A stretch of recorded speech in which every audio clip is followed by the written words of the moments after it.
नमस्कार, times now Bharat पर राष्ट्रवाद के स्पेशल एडिशन में आपका स्वागत है। आपके साथ मैं हूं राकेश पांडे। पूरे देश में इस समय बहस सिर्फ दो बातों पर चल रही है। एक तो वक्फ बोर्ड संशोधन बिल जो आया है वो मुसलमानों के खिलाफ क्यों है, क्या उससे शरीयत में दखल हो रहा है, इसको लेकर अपनी अलग अलग राय है। ये तेरा QR कोड, ये मेरा QR कोड, इस तरीके की मुहिम चल रही है। एक बहस चल रही है कि अवैध निर्माण हो गए, इस पर विरोध प्रदर्शन हो रहे हैं, तो इसकी क्या राय है। जैसा आपने देश के अलग अलग हिस्सों में देखा है, बहुत सारे मुद्दे हैं, कई जगहों पर गणेश पांडाल पर पथराव भी हुए, लेकिन इन सबसे अलग बेबाक राय हर मुद्दे पर रखने वाले हमारे साथ महमूद मदनी जी हैं, जमीयत उलेमा हिंद के प्रेसिडेंट हैं। आपका बहुत बहुत स्वागत है सर टाइम्स नाउ भारत पर। मेरा पहला सवाल आपसे है वक्फ को लेकर, और सवाल यह है कि जो दर्द है, मैं इसलिए दर्द कह रहा हूं क्योंकि अलग अलग तरीके के स्टेटमेंट आ रहे हैं। वक्फ को लेकर जो दर्द इसलिए है कि वक्फ की जमीन खिसक रही है, एक सत्यापन की सिर्फ बात है, इस बात से परेशानी है। आप क्या सोचते हैं? देखिए, जो प्रेजेंटेशन हो रहा है कि प्रेजेंट वक्फ एक्ट, उसमें ये नुकसान है, ये नुकसान है, ये नुकसान है, 20-30 तरह के नुकसान बताए जा रहे हैं। तो अगर ऐसा हो तो संशोधन ज़रूर होना चाहिए, लेकिन ये देखना पड़ेगा कि जो स्टोरी चलाई जा रही है, स्टोरी नहीं, स्टोरियां चलाई जा रही हैं, उनमें कितनी सच्चाई है। अगर सच्चाई है ज़रा भी, तो हमारी सहमति होनी ही चाहिए। आपको झूठ लग रहा है? हमारे पास तो पॉइंट बाय पॉइंट हम बात कर सकते हैं इस सब्जेक्ट पर कि ये हरगिज़ जो बताया जा रहा है वैसा नहीं है। तो जब वैसा नहीं है तो फिर संशोधन की जरूरत क्यों है? मैं कुछ स्टेटमेंट्स आपके सामने कोट करता हूं, और इस स्टेटमेंट्स आपको लगता है क्या कि ये ठीक है।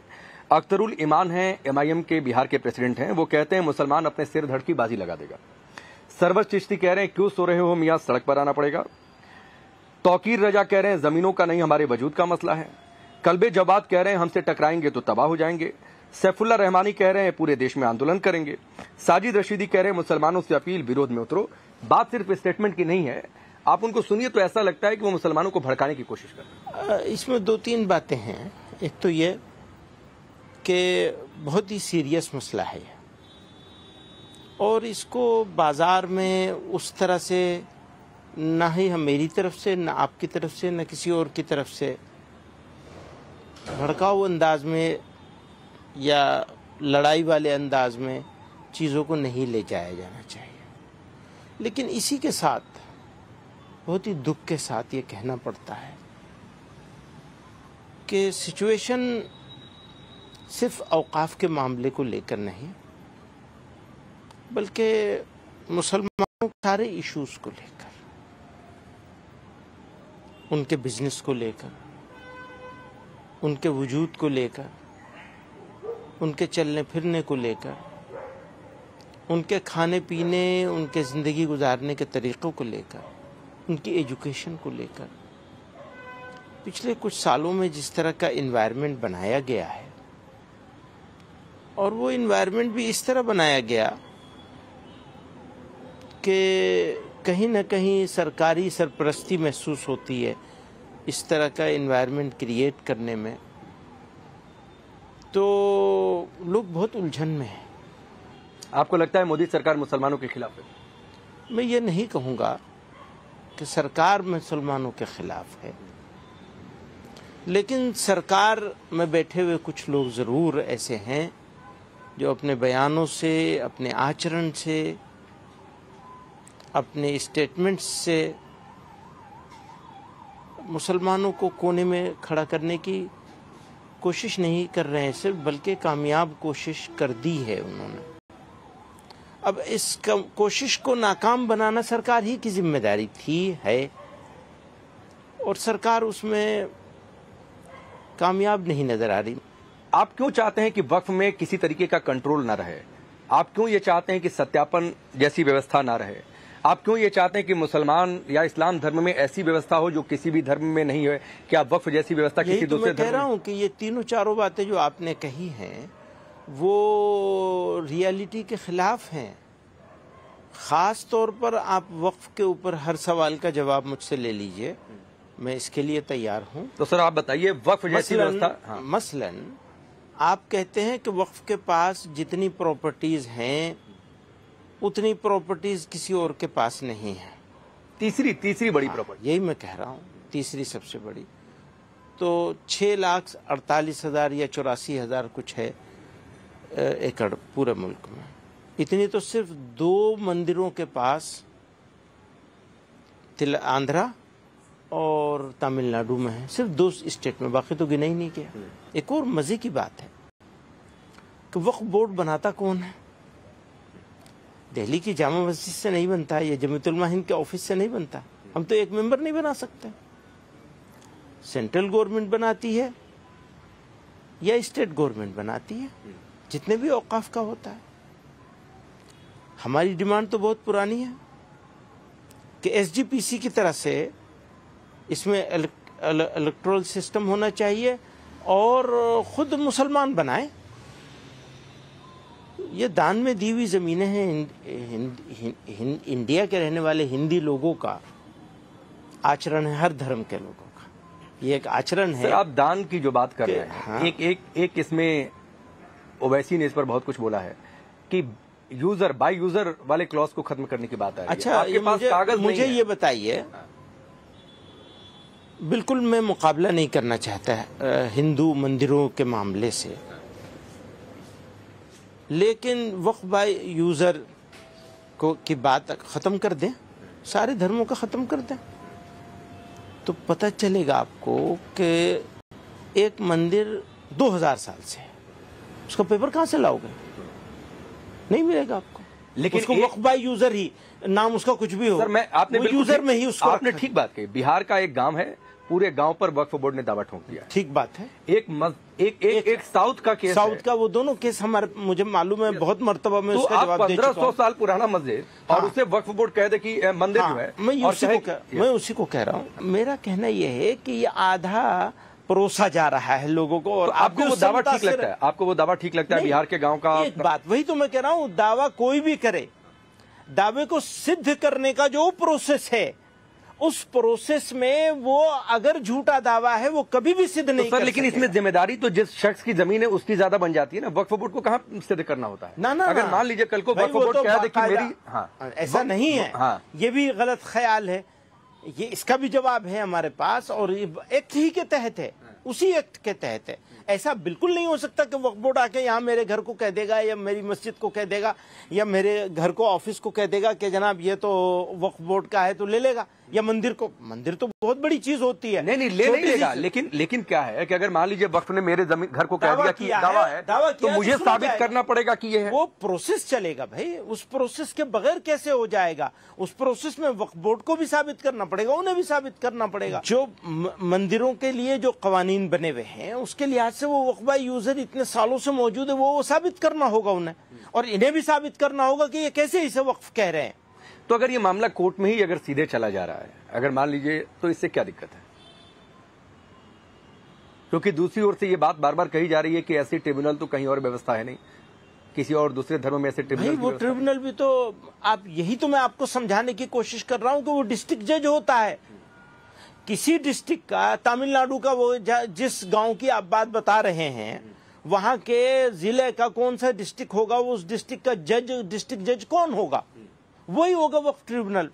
मैं इसलिए ये बात बार बार आपसे पूछ रहा हूं। अब ये लोग समझाते हैं कि वक्फ ट्रिब्यूनल का मतलब ये है कि मौलाना महमूद मदनी के पास आ जाएगा, या वक्फ बोर्ड के पास। एक तो मौलाना महमूद मदनी के पास तो वक्फ बोर्ड भी नहीं है। आपने वक्फ बोर्डों को पॉलिटिकल चमचों के हवाले कर रखा है, और वो जमीनें बेच रहे हैं, बेचते चले आए। उन्हीं सबको रोकने के लिए ये कानून बनाया गया है, और तो ये बहुत पुराना नहीं है, काफी कुछ रुका है, काफी कुछ प्रोटेक्शन हो रहा है। हालांकि जितना होना चाहिए उतना फिर भी नहीं हो रहा है। क्यों? आपने गलत लोगों को बिठा रखा है, वो गलत तरीके से चयन करते हैं। एक महिलाओं की एंट्री का मसला है, महिलाओं की एंट्री का मसला होना चाहिए, महिलाओं की एंट्री होनी चाहिए, वो एक प्रोसेस होना चाहिए। हम तो यही कहते हैं, आप एक्ट बनाइए एसजीपीसी की तरह से, उसका चयन करने का, उसके इलेक्ट करने का सिस्टम बनाइए, बजाय इसके केजरीवाल साहब और अखिलेश साहब और योगी साहब और नीतीश साहब अपनी पसंद के लोगों को ले आए, क्या मतलब है इसका?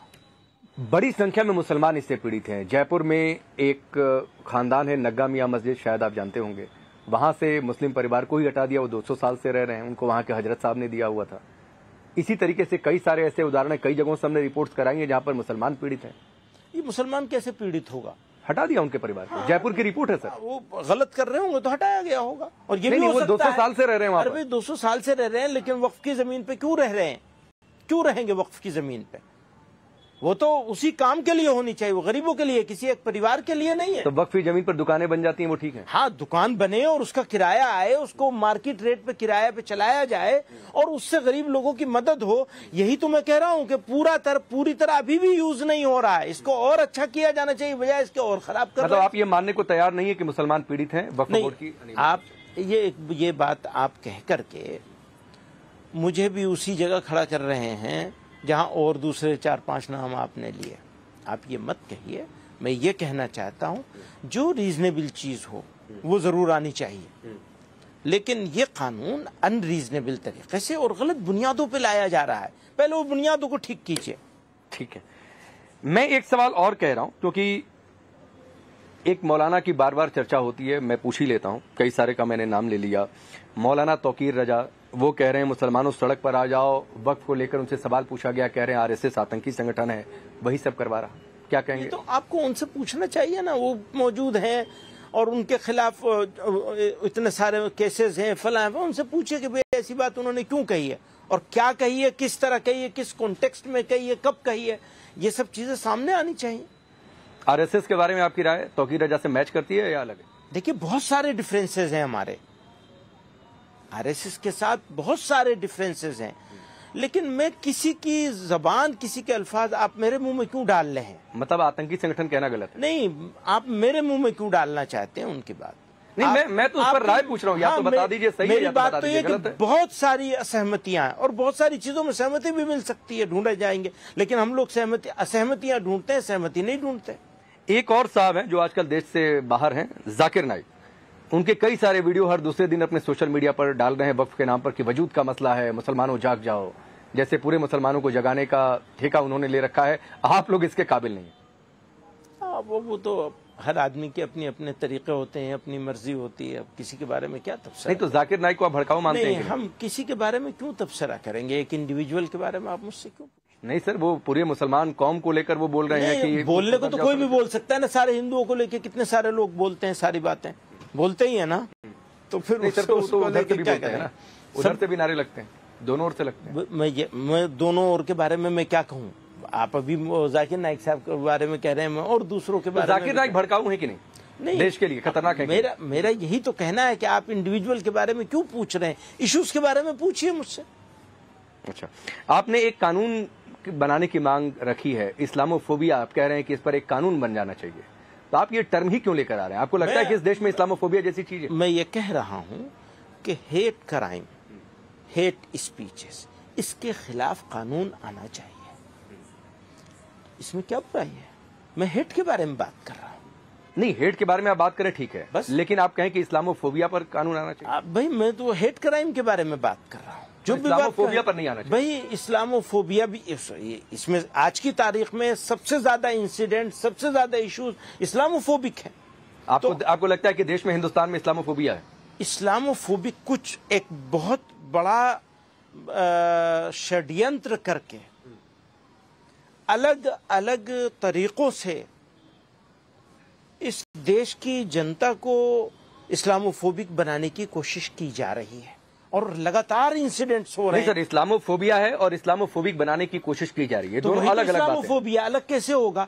जब तक आप इस्लामोफोबिया क्रिएट नहीं करेंगे तब तक लोग इस्लामोफोबिक होंगे नहीं। तो सरतन से जुदा के जो नारे लगे उनको क्या कहेंगे आप? उसकी सबसे ज्यादा मजम्मत तो हम नहीं करिए, वो आपको पता भी नहीं चलती है। अगर वरना आपको सवाल करने की, सर जी सुन लीजिए, आपको सवाल करने की जरूरत ही नहीं रहती अगर आपने वो देखा होता। उनसे ये लग रहा है कि आप ये कहना चाहते हैं कि इस देश में मुसलमान खतरे में है। नहीं, आप फिर दूसरी तरफ ले जा रहे हैं। यही तो आपका कमाल है। आपका कमाल है। मेरा क्या है? आपका शुक्रिया बीजेपी कहती है कि हिंदू खतरे में है, दूसरी पार्टियां कहती हैं कि बीजेपी की वजह से मुसलमान खतरे में है। खतरे में कोई आपकी इन बातों से आपने कह दिया कि पूरी सिविल सोसाइटी उस समय खड़ी नहीं हुई। देखिए खतरे हमने खुद कहा कि अगर कोई भी बयान अगर खिलाफत में है और गलत है किसी के लिए, चाहे वो आपने जो बात कही प्रॉफिट साहब के लिए हो या किसी भी धर्म के जो ईश्वर हैं उनके लिए हो, तो वो गलत है। जिस तरह से उसको कहा जाना चाहिए उस तरह उसको नहीं कहा जा रहा है। सोसाइटी कुछ नहीं बोल रही है, खामोश बैठी है। तो बात क्या हो गई है, कुछ मीडिया हाउस, कुछ पॉलिटिकल पार्टीज और कुछ चंद एक लोग इसको खड़े होकर अपनी मेजोरिटी साबित करने पे तुले हुए हैं कि मुल्क ऐसा है। मुल्क ऐसा बिल्कुल नहीं है। सर मेरा सवाल रह गया, एक मिनट, मुल्क ऐसा बिल्कुल नहीं। मुल्क ऐसा है कि इसने सर पे बिठाया है लोगों को, इस देश ने, इस देश के लोगों ने।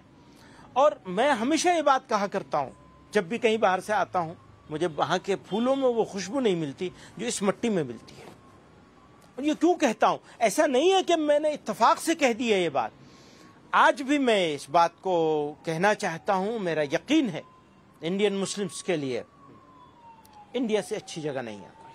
तो सर फिर भी क्यों, मेरा सवाल रह गया कि क्या इस देश में मुसलमान खतरे में है, आप मानते हैं सर? मैं तो इस सवाल का जवाब ही देने में इतनी सारी, तो सर हाँ या ना में बता दीजिए ना। हाँ ना में क्या बात है, मेरा ये कहता हूँ बकवास है ये सब, ना हिंदू खतरे में ना मुसलमान खतरे में। लेकिन जो सिचुएशन है बहुत गंभीर है, खतरे में डालने की कोशिश हो रही है, बहुत गंभीर सिचुएशन है। उस सिचुएशन को ठीक तरीके से एड्रेस करना होगा, और खास तौर से पांडे जी आप जैसे लोगों। तो सर ये सिचुएशन आपको तब नहीं समझ में आती है जब सूरत के एक पंडाल में एक समुदाय जाकर वहां पर पत्थरबाजी कर देता है गणेश पूजा के दौरान, ठीक है, और उसमें मदरसे की इन्वॉल्वमेंट खुलकर सामने आती है जो अभी तक इन्वेस्टिगेशन की बात है। लखनऊ में घर में घुसकर गणेश मूर्ति तोड़ दी जाती है।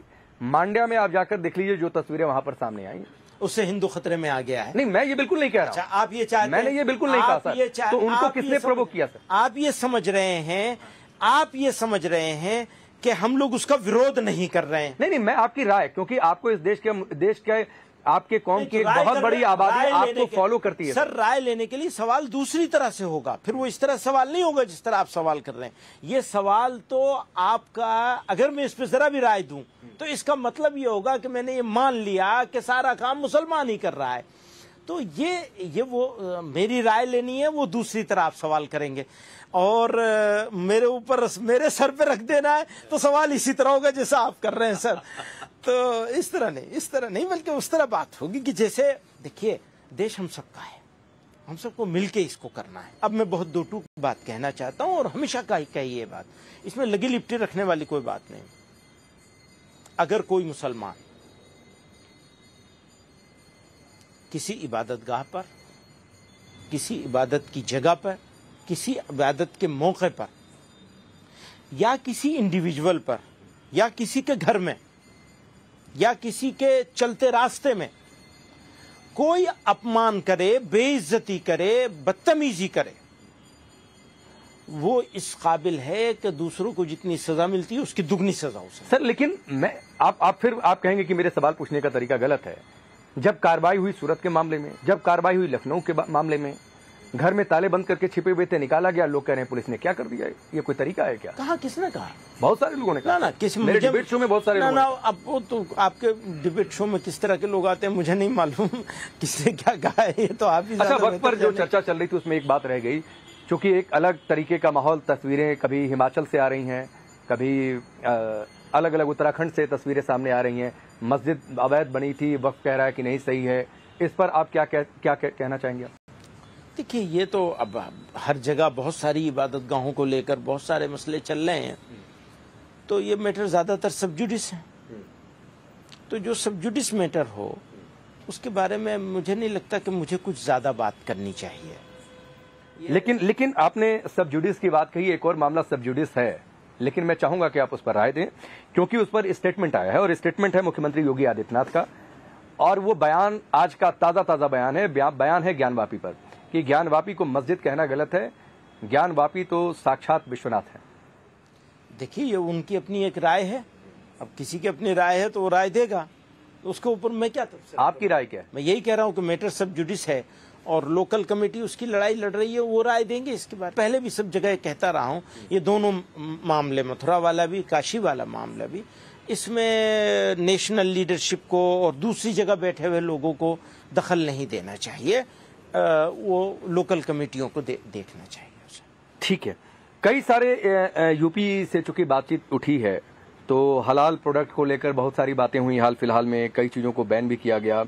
तो ये कौन सर्टिफाई करता है सर, हलाल, झटका? और फिर लोग ये पूछते हैं कि मतलब तेल भी हराम हो गया, टूथपेस्ट भी हराम हो सकता है, झाड़ू भी। पहली बात यह है कि हलाल और हराम इसका ताल्लुक सिर्फ झटके और हलाल से नहीं है। पाक चीज हो या नापाक हो, पानी भी पाक नापाक हो सकता है। ये पानी पाक होगा अगर इसके अंदर इसको गलत तरीके से रिफिल किया गया है, डाला गया है इसमें, या जिस केमिकल से इसको साफ किया गया, अगर पानी साफ करके डाला जा रहा है तो वो केमिकल कैसा है, उसके अंदर कहीं जेलेटिन का यूज़ तो नहीं हुआ है, तो इसको ज़रूरत है सर्टिफिकेशन की। अच्छा, एक और बात समझिए, एक है लोकल मामला, एक है इंटरनेशनल मामला।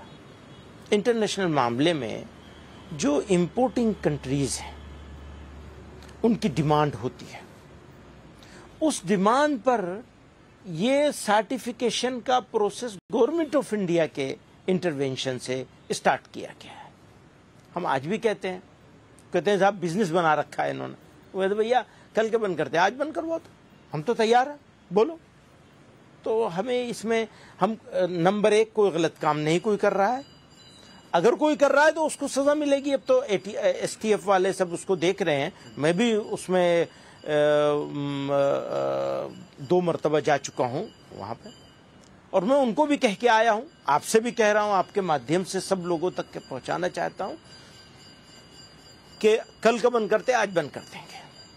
लेकिन एक बात याद रखिए, हम अगर ये पानी पाक नहीं है तो हम इसका यूज भी नहीं कर सकते, इवन हाथ मुंह धोने के लिए भी यूज नहीं कर सकते, हमारा हाथ भी नापाक हो जाएगा। अच्छा, योगी आदित्यनाथ की बातचीत चली थी, मैं एक सवाल पूछता हूं कि आपके हिसाब से मुख्यमंत्री योगी आदित्यनाथ मुसलमानों के लिए बेहतर हैं या बदतर हैं?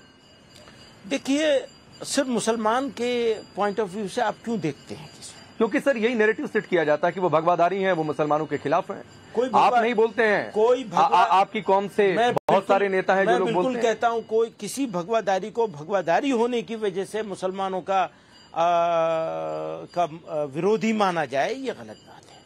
किसी भगवादारी को भगवादारी होने की वजह से मुसलमानों तो का, मैं क्या मानूं, योगी मुसलमानों के लिए बेहतर है कि नहीं? वही मैं कह रहा हूं आपसे, आप मुसलमान की बात क्यों पूछते हैं, स्टेट की बात पूछिए।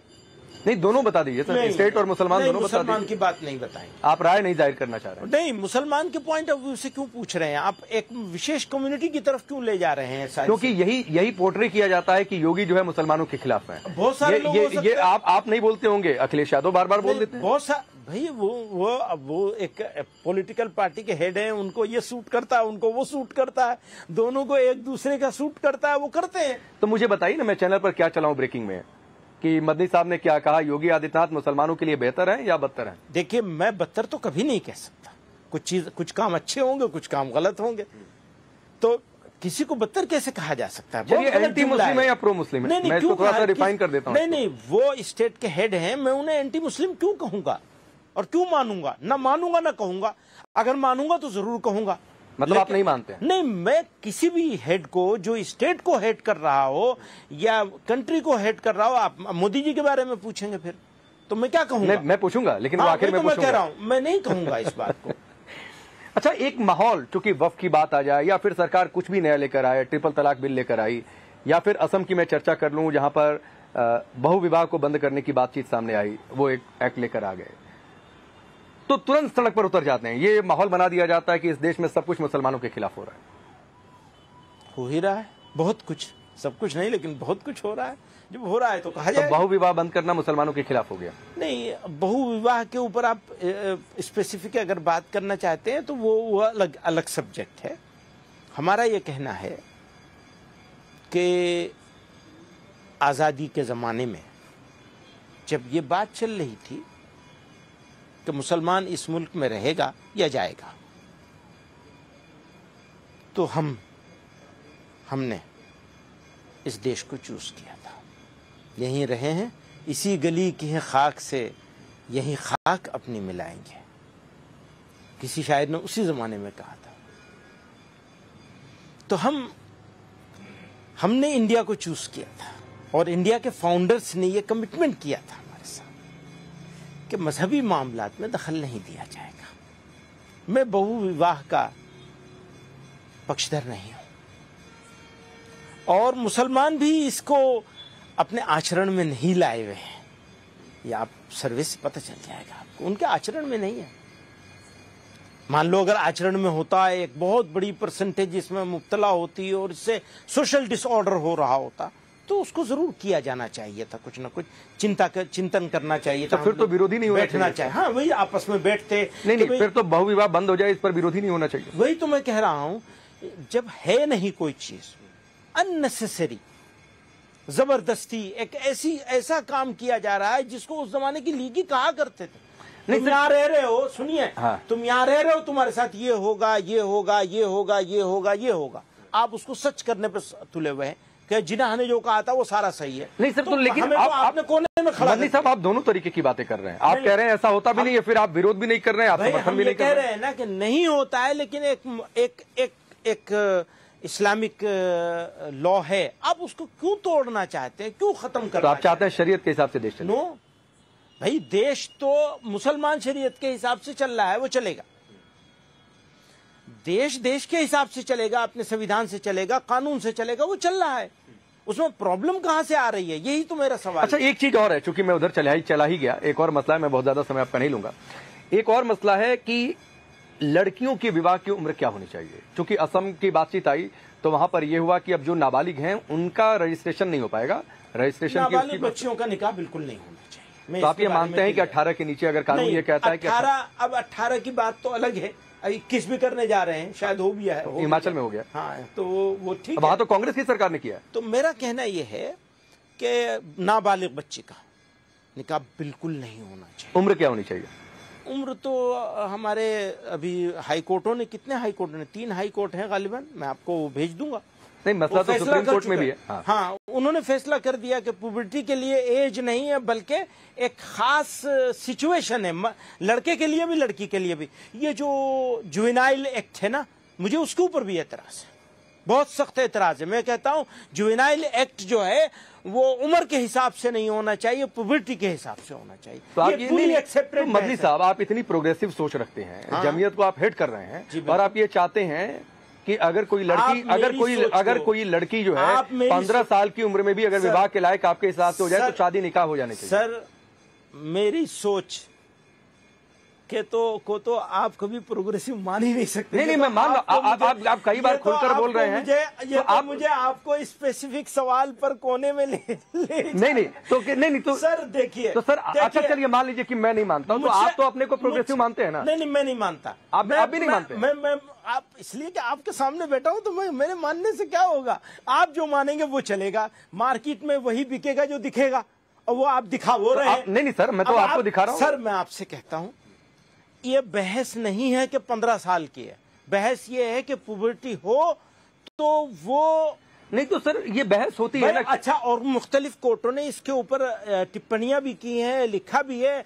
आगे जाकर के मुझे इस बात का यकीन है, बल्कि मुझे और आपको मिलकर के ये तहरीक चलानी चाहिए, जुवेनाइल एक्ट के लिए भी और इसके लिए भी, दोनों। जुवेनाइल एक्ट में जो एज को रख दिया है और उसकी वजह से बहुत सारे क्राइम हो रहे हैं, खासतौर से रेप के क्राइम, स्पेशली रेप के क्राइम हो रहे हैं, आसानी से छूट जाते हैं वो। प्लीज आप हमारी बच्चियों के साथ खिलवाड़ मत कीजिए। तो सर हमारी से मुराद ये इस देश की मदनी साहब, 15 साल की उम्र में एक लड़की को वैवाहिक जीवन नहीं कह रहा नहीं, तो क्यों अगर आपके हिसाब से अगर उसको कल को आप 12 साल कहेंगे, 15 कहेंगे, बिल्कुल ये बात बिल्कुल सही बात है। नो, मैं उसकी बात नहीं कर रहा हूँ, मैं एक सिद्धांतिक बात कर रहा हूँ। आप इसलिए कि शरीयत में बात ले जा रहे हैं, इसलिए कि इस्लाम में। भाई इस्लाम की बात ही नहीं कर रहा हूँ मैं कहाँ इस्लाम की बात कर रहा हूँ? आप मुझे जबरदस्ती मेरे मुंह से इस्लाम की बात करवाना चाह रहे हैं। भाई साहब, हम इस मुल्क में रहते हैं, हम सब इस मुल्क के शहरी हैं, हमारे सामने हमारी बहनों बच्चियों के साथ ऐसे ऐसे वाक़े हो रहे हैं दर्दनाक। कुछ दिखते हैं, कुछ दिखते नहीं है। कलकत्ता वाला हमको बहुत दिख गया, उत्तराखंड वाला हमको नहीं दिखा, तो हमको दिखता भी नहीं है। सिलेक्टिव है हमारी वो चश्मे भी हमारे सिलेक्टिव है। प्लीज मैं फिर कह रहा हूँ, आप जो सारी बहस है एक सिद्धांतिक बहस है, उसूली बहस है, उस उसूली बहस को नहीं, मैं कीजिए। इसलिए कह रहा हूं सर, क्योंकि मैं अपने शो में बहुत बार इस पर चर्चा कर चुका हूं और हर बार मैं आपकी बात नहीं कह रहा हूं। जो लोग भी आते हैं वो ये तर्क देते हैं कि आप लोग इस्लाम में दखल दे रहे हैं, तो उसकी एक व्यवस्था आपको नहीं लगता है कि ये बहस ही हटा दी जाए? एक 18 साल जो कानून, मुल्क का कानून जो कह रहा है बालिग होने की उम्र, हम भी वही देखिए, हम इस बहस में हैं, आज की तारीख में हम इस बहस में हैं और आपके साथ इस उम्मीद में हैं कि आप इस बहस को एक पॉजिटिव डायरेक्शन में ले जाएंगे। बिल्कुल मैं पॉजिटिव और ये कहेंगे कि ये जुवेनाइल एक्ट, इसको भी देखा जाना चाहिए। मैं आप कहेंगे तो मैं रेप के वो इंसिडेंट जो दिखे हुए हैं उनका सब निकाल के आपको डेटा भेज दूंगा। बच्चियों को अच्छी एजुकेशन होनी चाहिए, पूरी अवेयरनेस होनी चाहिए, उनको पूरा मौका मिलना चाहिए इस बात का कि वो अपने लिए खुद चुनने की उनके अंदर समझ डेवलप हो जाए, तब उनकी शादी होनी चाहिए। एक 2-4 मिनट और आपका। हिजाब पर भी विवाद हुआ, स्कूल कॉलेज में बहुत सारा मसला उठा, महाराष्ट्र में भी सुप्रीम कोर्ट ने एक डायरेक्शन भी उसको लेकर दिया।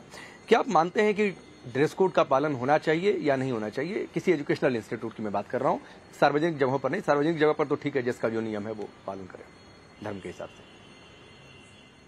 देखिए, यही तो सब लोग बोल रहे हैं, साहब हमारा इंस्टीट्यूट है तो हम जो है वो करेंगे। तो आपने एक बच्ची को जो पढ़ती नहीं थी, उसने पढ़ना शुरू किया, समाज की में एक सेक्शन ऐसा पैदा हुआ जिसकी बच्चियों ने कहा हम पढ़ेंगे। आपने कहा हम तुम्हारा हिजाब नोच लेंगे ड्रेस कोड के नाम पे। जो भी कह रहे हैं ड्रेस कोड का हवाला दे रहे हैं। अरे भाई, उसका कलर फिक्स कर दीजिए, उसका डिजाइन फिक्स कर दीजिए। बहुत सारे तरीके हो सकते हैं एकोमोडेट करने के। आप एकोमोडेट करने के लिए तैयार नहीं हो और मैं कहता हूं मेरी बच्चियों को हर हाल में मुझे पढ़ाना है, तो फिर अब मुझे यही करना पड़ेगा कि मैं कहूंगा कि भैया अपने लिए बनाओ, तो कितने बना लेंगे? ये भी है। तो आप ये चाहते हैं कि एक स्कूल में, एक क्लास में कोई मुस्लिम है वो हिजाब पहन कर जाए, कोई हिंदू है वो धोती कुर्ता में तिलक लगा कर आए, इससे क्या यूनिफॉर्मिटी रहेगी? बहुत अच्छा रहेगा। अगर कोई हिंदू तिलक लगा के आता है तो फिर एक जैसी, एक समान कैसे? टीचर के लिए जो पढ़ा रहा है, शिक्षक है, उसके लिए तो सारे छात्र, चाहे वो हिंदू है, मुस्लिम है, सिख है, ईसाई है, उसके लिए तो सब एक जैसे एजुकेशन देगा। अच्छी बात है, बिल्कुल। तो इससे यूनिफॉर्मिटी कहां रहेगी? होने चाहिए। तो कैसे कपड़े से थोड़ी, अगर पहनावा अलग अलग हो गया तो? नहीं, पहनावे से थोड़ी यूनिफॉर्मिटी आएगी। मतलब आप स्कूल ड्रेस के खिलाफ हैं? नहीं, मैं फिर वही बात, आप एक बात को फौरन उचक कर दूसरी तरफ चले जाते हैं। क्योंकि आपने कह दिया कि हिंदू को ये वो धोती कुर्ता तिलक में आए और मुस्लिम लड़कियां हिजाब पहन कर आए। नो, ऐसा नहीं है। बल्कि हम ये कहना चाहते हैं कि बच्ची आज की तारीख में, अब मान लीजिए कि मैं कुर्ता पैजामा पहन के जाऊं, आप उसको रोकिए, बिल्कुल रोकिए। नहीं, कुर्ता पैजामा नहीं चलेगा। अगर ग्रे कलर की पैंट है, व्हाइट शर्ट है, तो वो तुम्हें वही पहन के आना पड़ेगा। लड़की को भी आप यही कह सकते हैं, और ऐसा बहुत जगह है, ऑलरेडी है। कुछ ही जगहों पर ऐसा किया जा रहा है, खास प्लानिंग के तहत। बहुत सारी जगहों पर है कि वो कहते हैं लड़कियां शलवार पहन के आएंगी, तो ग्रे कलर की शलवार होगी लड़कियों की, लड़कों की ग्रे कलर की पैंट होगी, व्हाइट कलर का कुर्ता होगा लड़कियों पे, और लड़कों पे व्हाइट कलर की शर्ट होगी। क्या प्रॉब्लम है अगर उसमें वो व्हाइट कलर की या ग्रे कलर का उसको आप इजाजत दे दे? देखिए, ऐसा है, आपको ये अभी भी नाजायज लगेगा, मैं जानता हूं, इस वजह से कि आप वो फीलिंग्स को और लड़कियों की प्रॉब्लम को नहीं समझ पा रहे हैं। तो हिंदू और मुस्लिम लड़कियों की अलग अलग प्रॉब्लम होती है। हाँ, यकीनन। आज तक तो मुसलमान अपनी बच्चियों को पढ़ाने के लिए तैयार नहीं थे, मुश्किलों से तो वो तैयार हुए हैं, फिर कहते हैं नहीं, इसको तो हिजाब उतार के जाना पड़ेगा, तो वो प्रॉब्लम होगी, वो लड़की बेचारी रोती बहुत। नहीं, मदनी साहब, बहुत सारे आप देश हम में यही कहते हैं, ये आजादी दे दीजिए, लड़कियां फैसला करें उन्हें हिजाब पहनना है या नहीं। एक छोटा सा टिप्पणी आपकी, देश में कई सारे नारे लगे कई जगहों पर कि हिंदुस्तान में रहना है तो या रसूल कहना है, कई सारे इस तरीके के नारे। ऐसा कोई नारा मेरे इल्म में नहीं। रायबरेली में बिल्कुल, रायबरेली में लगा था। ना, मैं नहीं मानता। कई आपके कौन से लोगों ने विरोध भी किया। मैं ये भी कह रहा हूँ विरोध, मैं नहीं मानता इस बात को कि ऐसा कोई लगा है, और लगा है तो बहुत बदकिस्मती की बात है, चाहे इधर से लगाओ चाहे उधर से लगाओ। बिल्कुल ठीक बात है। अब आपने कहा था कि मोदी पर भी पूछेंगे, तो मैं पूछ ही लेता हूँ। प्रधानमंत्री मोदी और बीजेपी को लेकर यह बार बार पोर्ट्रे किया जाता है कि वो मुसलमानों के खिलाफ हैं, वो सत्ता में रहे तो फिर तो हिंदू राष्ट्र बन जाएगा। मैंने पहले जवाब दिया आपको, मुसलमानों के बारे में बात मत करिए, बल्कि देश के बारे में बात करिए। देश में यकीनन उनके हाथ से बहुत से अच्छे काम और उन्हें अप्रिशिएट किया जाना चाहिए। मैंने बारहा इंटरनेशनल पॉलिसी पर, फॉरेन पॉलिसी के ऊपर, उस जमाने में जब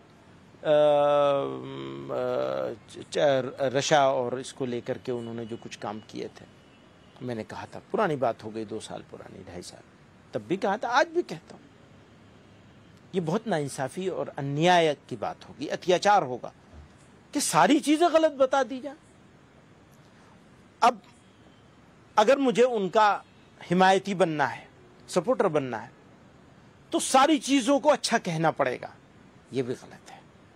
अगर मुझे कोई चीज ऐसी लगेगी, जैसे उनकी इस बारे में खामोशी है, जो इस्लामोफोबिक सिचुएशन क्रिएट की जा रही है, उसके बारे में उनकी खामोशी, उस पर मुझे बहुत ऑब्जेक्शन है, बहुत एतराज है।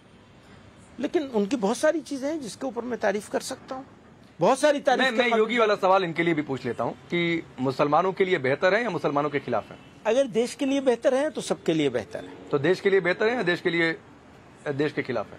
ये तो देश वाले फैसला करेंगे। आप भी तो देश के हैं। मैं यही बता रहा हूं ना कि आप मुझसे मुसलमानों के कॉन्टेक्स्ट में इस तरह से सवाल करेंगे तो मेरे लिए बहुत मुश्किल होगा ये बात कि मैं ये कहूं कि बहुत बदतर है। ये कैसे हो सकता? कोई आदमी नहीं तो चलिए मैं इसको थोड़ा सा डिफाइन कर देता हूं। एंटी मुस्लिम होने का नैरेटिव जो विपक्षी पार्टियां सेट करती हैं, वो सिर्फ वोट बैंक के लिए सेट करती हैं या प्रधानमंत्री मोदी एंटी मुस्लिम है? क्योंकि वो कहती हैं कि ये मस्जिदों में नहीं जाते हैं, मुसलमानों से बात नहीं करते हैं, जबकि हमने अगर वो मस्जिदों में जाने लगेंगे, अगर वो मस्जिदों में जाने लगेंगे, अगर वो रोजा इफ्तार कराने लगेंगे, अगर वो टोपी पहनने लगेंगे, तो क्या मुसलमानों के लिए बहुत अच्छे हो जाएंगे? मैं तो नहीं मानता इस बात को, कभी भी नहीं मानता इस बात। तो चलिए बता दीजिए सर, एंटी मुस्लिम होने का नैरेटिव सही है या गलत? यही तो कह रहा हूं कि अगर वो मस्जिदों में जाने लगे, अगर वो टोपी ओढ़ने लगे, नहीं मैंने छोड़ी दिया। लोग क्या करते हैं सर, लोग क्या करते हैं, टोपी ओढ़ के दूसरों को टोपी उड़ाते हैं। आप किसके लिए बोल रहे हैं? कोई भी हो, कांग्रेस के लिए? नहीं, अब आप फिर वही बात आप कहीं से कहीं ले जाएंगे, ये नहीं। बल्कि मैं ये कह रहा हूं कि आप धार्मिक चिन्ह, जैसे कोई मुझे कहने लगे कि तुम तिलक नहीं लगाते हो, तो मैं तिलक नहीं लगाऊंगा, तो मैं क्या हिंदुओं के लिए बुरा हो जाऊंगा? ये नहीं होता। हमें ये देखना है कि ओवरऑल क्या है और एक्शंस क्या है।